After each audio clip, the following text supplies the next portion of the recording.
sweeping people off the streets, executing doing these executions, very public way of making a point, imprisoning political dissenters, everything. I mean, they're a very unpopular regime for a lot of all the reasons that a regime would be very unpopular. They're also this regime that does not allow any sort of free elections or anything we consider. They scope in the elections, so only the parties or the candidates that they will hand pick are ever allowed to show up on the ballot, and then they pretty much put their thumb on the scale to make sure that whomever they want is a person that's elected.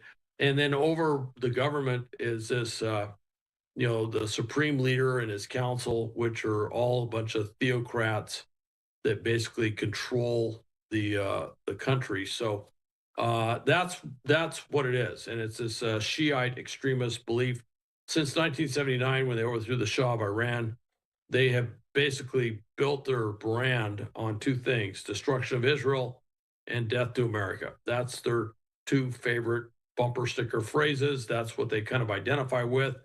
And this constant never-ending struggle, some would say war, if you will, although technically in Arabic, well, I should say jihad is an Arabic term, and jihad actually means struggle. It doesn't always mean war per se, although when we say jihad, we normally mean war. And I should mention that Arabic is not the predominant language in Iran. It's actually Farsi, so maybe it's kind of a moot point. But anyway, they have kind of built their brand on this thing, that they have this constant struggle, conflict, whatever, with Israel and the West, and part of that goes back into the history of Iran.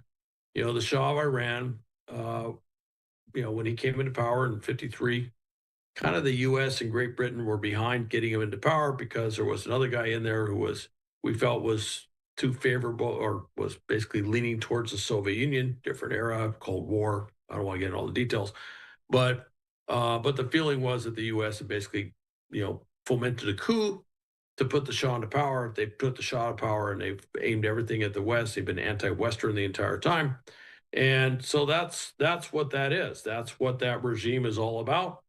And so right now, all the things that underlie that regime, all the things that underlie, has now taken the thing they've always pointed at is like, we might be able to develop a nuclear weapon. We might be a member of the nuclear club.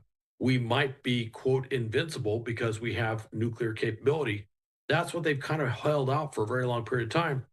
Well, in one fell swoop, we went in there and eliminated their capability to do that, as near as we can tell right now. And that's going to have, along with Israel literally controlling the skies over Iran, that has, some significant impact on the ability of this regime to maintain itself in power.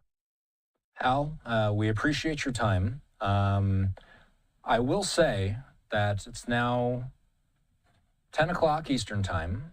We anticipate that the president will step up to this podium any moment now.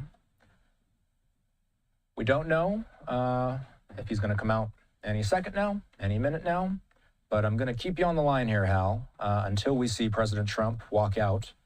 Let's ask one more time, what exactly are you going to be looking to hear from the president? This is going to be the first time we've heard him on camera since we heard about this. What we've heard from him on social media is that we have completed what he calls very successful attacks on 3 nuclear sites in Iran. That includes Fordow, Natanz, and Isfahan. Hal, it looks like President Trump, Vice President Vance, and others. It looks like Secretary Hegseth and Secretary of State Marco Rubio here.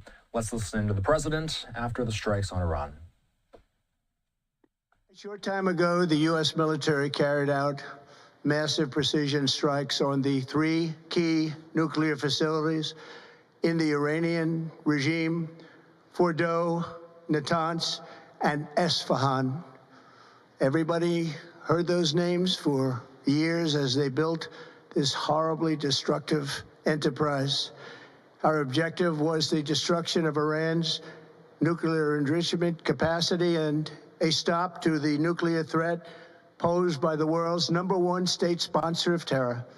Tonight, I can report to the world that the strikes were a spectacular military success.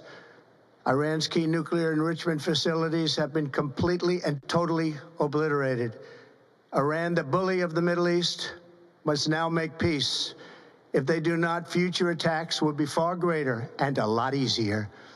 For 40 years, Iran has been saying death to America, death to Israel. They have been killing our people, blowing off their arms, blowing off their legs with roadside bombs. That was their specialty. We lost over 1,000 people, and hundreds of thousands throughout the Middle East and around the world have died as a direct result of their hate. In particular, so many were killed by their general, Qasem Soleimani. I decided a long time ago that I would not let this happen. It will not continue. I want to thank and congratulate Prime Minister Bibi Netanyahu. We worked as a team like perhaps no team has ever worked before. And we've gone a long way to erasing this horrible threat to Israel.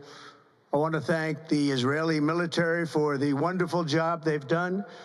And most importantly, I want to congratulate the great American patriots who flew those magnificent machines tonight, and all of the United States military on an operation the likes of which the world has not seen in many, many decades. Hopefully, we will no longer need their services in this capacity. I hope that's so. I also want to congratulate the chairman of the Joint Chiefs of Staff, General Dan Raisin-Kane, spectacular general, and all of the brilliant military minds involved in this attack. With all of that being said, this cannot continue. There will be either peace or there will be tragedy for Iran far greater than we have witnessed over the last 8 days. Remember, there are many targets left. Tonight's was the most difficult of them all, by far, and perhaps the most lethal. But if peace does not come quickly, we will go after those other targets with precision, speed, and skill. Most of them can be taken out in a matter of minutes. There's no military in the world that could have done what we did tonight, not even close. There has never been a military that could do what took place just a little while ago.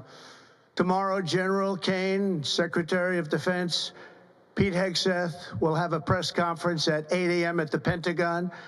And I want to just thank everybody, and in particular, God. I want to just say we love you, God, and we love our great military. Protect them.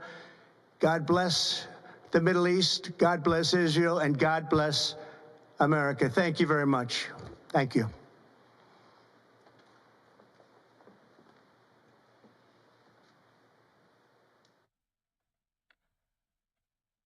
All right, there you have it.